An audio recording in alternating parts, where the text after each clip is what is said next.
Hello everyone, welcome back to study IQ. This is me Vasudev Monga and is that legal series में आप सभी लोगों का स्वागत है, जिसमें कि आज का हमारा टॉपिक होगा can states deny the implementation of the CAA. CAA का मतलब हुआ सिटीजनशिप अमेंडमेंट एक्ट।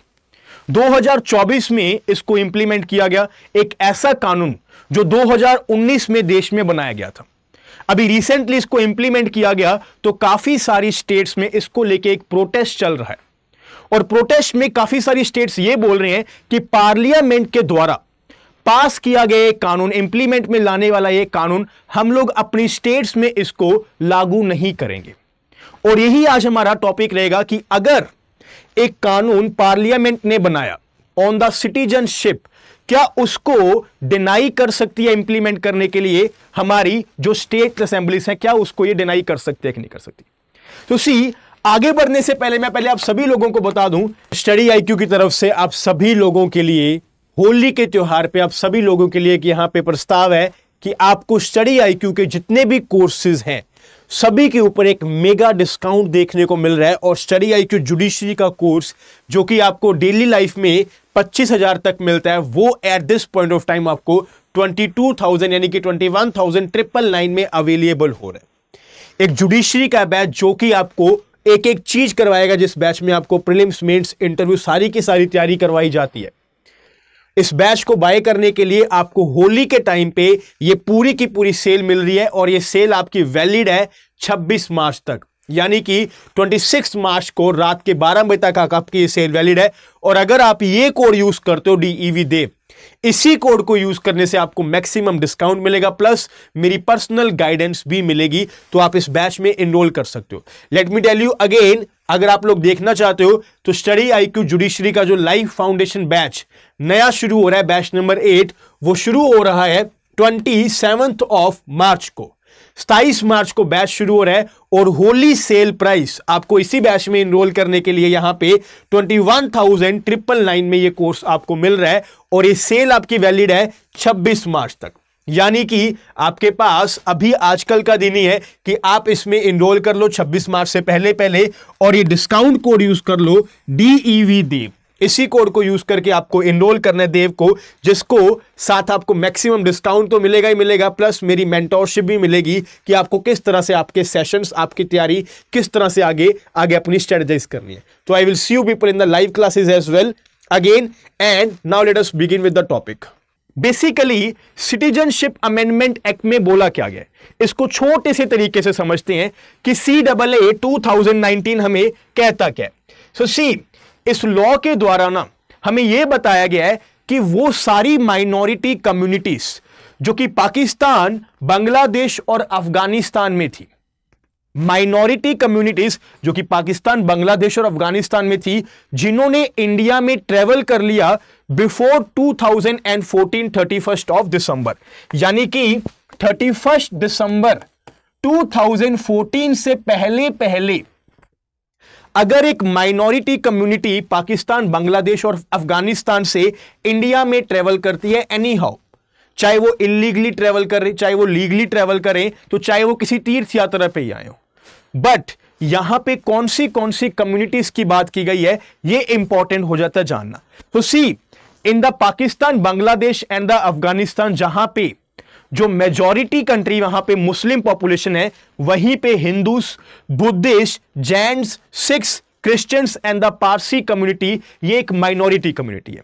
तो हमारा ये कानून क्या बोल रहा है, हमारा कानून बोल रहा है कि जितनी भी ये माइनॉरिटी कम्युनिटीज पाकिस्तान, बांग्लादेश और अफगानिस्तान से आई है ना बिफोर 31 दिसंबर एंड 2014, वो सभी लोग अब इंडिया में सिटीजनशिप के लिए यहां पे एक एप्लीकेशन फाइल कर सकते हैं through the process of the naturalisation. Naturalisation एक ऐसा प्रोसेस होता है जिसके थ्रू कोई भी इंसान जो इंडिया में ट्रेवल करके आया है और उसको काफी समय हो गया इंडिया में रहते, वो भी सिटीजनशिप के लिए एक्वायर यहां पे अप्लाई कर सकता है कि उसको भी प्रॉपर इंडिया में राइट्स मिले, स्टेट के द्वारा उसको प्रोटेक्शन मिले। नाउ सी, एक्चुअली में यहां पे इस कानून के साथ किया गया, यहां पे सिर्फ एक ही पॉइंट है जो आपको जानना है, that is it reduce the term to the 5 years। कानून कब आया हमारा 2019 में, ये क्या डेट बताई जा रही है हमें? 2014, यानी कि 5 साल जिसको इंडिया में रहते हुए हो गए। कोई भी ऐसी कम्युनिटी का जो हिंदू, बुद्धिस्ट, जैन, सिख, क्रिश्चियन और पारसी कम्युनिटी का जिसने इंडिया में ट्रेवल किया फ्रॉम पाकिस्तान, बांग्लादेश एंड अफगानिस्तान, वो सभी लोग नेचुरलाइजेशन के प्रोसेस के साथ अब सिटीजनशिप के लिए यहां पे अप्लाई कर सकते हैं। तो ये तो हो गया कानून। अब इसके एक साथ इश्यूज क्या बन रहे हैं? इश्यूज यहां पे ये बन रहे हैं, एक तो ये that why only the Pakistan, Bangladesh and the Afghanistan कि जो माइनॉरिटी कम्युनिटीज इंडिया में आई हैं वो सिर्फ और सिर्फ पाकिस्तान, बांग्लादेश और अफगानिस्तान से तो नहीं आई, श्रीलंका से भी आई है, म्यांमार से भी आई है। तो उन कंट्रीज को इंक्लूड किया क्यों नहीं किया गया? ये एक इशू बन जाता है। सेकेंड इशू ये बन जाता है when we are talking about the communities, तो हमने मुस्लिम कम्युनिटी के लोगों को क्यों नहीं यहां पे रखा? इस कानून में यहां पे क्यों नहीं बताया गया कि अगर कोई मुस्लिम कम्युनिटी का लोग जो कि किसी देश में उनको प्रॉब्लम होती है, उनके राइट्स को यहां पे प्रोटेक्ट नहीं किया, अगर वो इंडिया में आए तो उनको प्रोटेक्शन क्यों नहीं दी जा रही? ये बन जाते हैं हमारे दो इश्यूज। और इसी इशू के कारण काफी सारी स्टेट्स में ये प्रोटेस्ट चल रहा है कि हम अपनी स्टेट में पार्लियामेंट का दिया गया हुआ ये कानून को इंप्लीमेंट नहीं करेंगे। बेसिकली केरला में, वेस्ट बंगाल में, तमिलनाडु में, सभी में यह बताया जा रहा है, असम में, कि हम इस कानून को इंप्लीमेंट नहीं करेंगे अपनी असेंबली में। नाउ मान लो एक एग्जांपल के साथ हम डील करते हैं कि कोई इंसान, एक मुस्लिम कम्युनिटी का, अगर केरला में आके रहने लग जाता है 2014 से पहले, तो क्या वो इस कानून के थ्रू सिटीजनशिप के लिए अप्लाई कर सकता है after 5 years? The answer is no, and the reason is why. Answer इसका इसलिए नहीं है क्योंकि इस केस में ये कौन सी कम्युनिटी से बिलोंग करता है? मुस्लिम कम्युनिटी से। और वो बोल रहा है कि मैं भी केरला में रह रहा हूं पिछले 10 साल से, क्योंकि मेरे राइट्स को अफेक्ट किया जाता था अफगानिस्तान में, बांग्लादेश में या पाकिस्तान में, इसीलिए मैं अपने राइट्स को प्रोटेक्ट करने के लिए इंडिया में आ गया। बट वो इंसान इंडिया में आके सिटीजनशिप के लिए अप्लाई नहीं कर सकता। उसी तरह से तमिलियंस फ्रॉम द श्रीलंका, काफी सारे तमिलियंस जिनके राइट्स को परसिक्यूट किया जाता था श्रीलंका में, वो लोग तमिलनाडु में आके बस गए और उनको रहते भी काफी टाइम हो गया। नाउ क्या जो लोग श्रीलंका से आए हैं, क्या वो लोग अपने राइट्स को प्रोटेक्ट कर सकते हैं? क्या वो लोग यहां पे सिटीजनशिप के लिए अप्लाई कर सकते हैं? The answer is again no. Rohingyas from the Myanmar, काफी बार आपने नाम सुना होगा कि म्यांमार से काफी रेफ्यूजीज रोहिंग्या से यहां पे इंडिया में आके रहने लग जाते हैं। नाउ द क्वेश्चन इज, अगर इन सभी को सिटीजनशिप नहीं मिल रही तो क्या वायलेशन कुछ हो रहा है कि नहीं हो रहा? क्योंकि सेंट्रल गवर्नमेंट ने अपना पक्ष रख दिया कि हम लोगों ने यहां पे किसी के भी राइट को लिया नहीं है, हम लोगों ने कुछ लोगों को यहां पे एक राइट दिया कि आप लोग 5 साल बाद सिटीजनशिप के लिए अप्लाई कर सकते हो।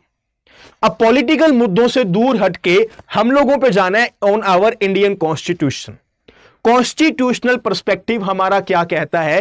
Can states deny the implementation of CAA और not? Article 246 of the Indian constitution, जहां पे हमें 3 लिस्ट प्रोवाइड की गई है। डायरेक्टली इसका लिंक 7 शेड्यूल के साथ करके, union list, state list and the concurrent list. और क्लियरली हमें बताया गया है कि यूनियन लिस्ट में जो भी सब्जेक्ट्स हैं उनके ऊपर कानून बनाने की पावर सिर्फ और सिर्फ सेंट्रल गवर्नमेंट, पार्लियामेंट के पास है। और उन सभी लॉस के ऊपर स्टेट गवर्नमेंट कभी भी उनको डिनाई नहीं कर सकता इंप्लीमेंट होने के लिए। तो पॉइंट नंबर 1, आर्टिकल 246 के थ्रू जो यहां पे हमारी लिस्ट 1 हमें देखनी पड़ती है 7th शेड्यूल में, उसकी एंट्री नंबर 17 में सिटीजनशिप, नेचुरलाइजेशन एंड एलियंस का भी नाम लिखा हुआ है, जिसका मतलब क्या हुआ कि सिटीजनशिप जो सब्जेक्ट है वो यूनियन लिस्ट का सब्जेक्ट है। And the parliament have a exclusive jurisdiction to make the laws on the citizenship. एक चीज तो ये, एंड सेकेंडली अगर हम लोग आर्टिकल 256 एंड 257 को भी रीड करें तो वहां पे भी हमें क्लियरली ये बताया जाता है कि state should be applied, state की जो एग्जेक्टिव पावर है, it should be applied in a manner that it should ensure the obedience, कि जो पार्लियामेंट के द्वारा जो कानून बनाए गए हैं उसको प्रॉपरली ओबे किया जाए। और कोई भी ऐसा कानून नहीं होना चाहिए जो कि यहां पे हिंडर करे और अंडरमाइन करे the exercise of the executive powers of the union government. तो इसका क्लियरली मतलब ये हो चुका है कि जो भी स्टेट्स यहां पे डिनाई कर रही है तमिलनाडु, असम, केरला कि हम लोग अपनी स्टेट्स में CAA को इंप्लीमेंट नहीं होने देंगे। वो लोग ये नहीं कर सकते, वो सरकार के पास ये पावर ही नहीं है।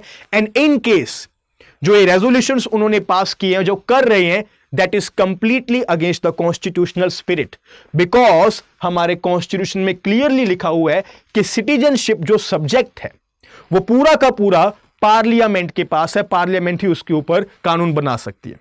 So this is all about our today's class, जिसमें हमने जाना कि क्या स्टेट्स डिनाई कर सकती है implementation of the CAA in their own jurisdiction or not. The answer is completely no. I will see you in the next lecture. Thank you so much. Jai Hind. Take care.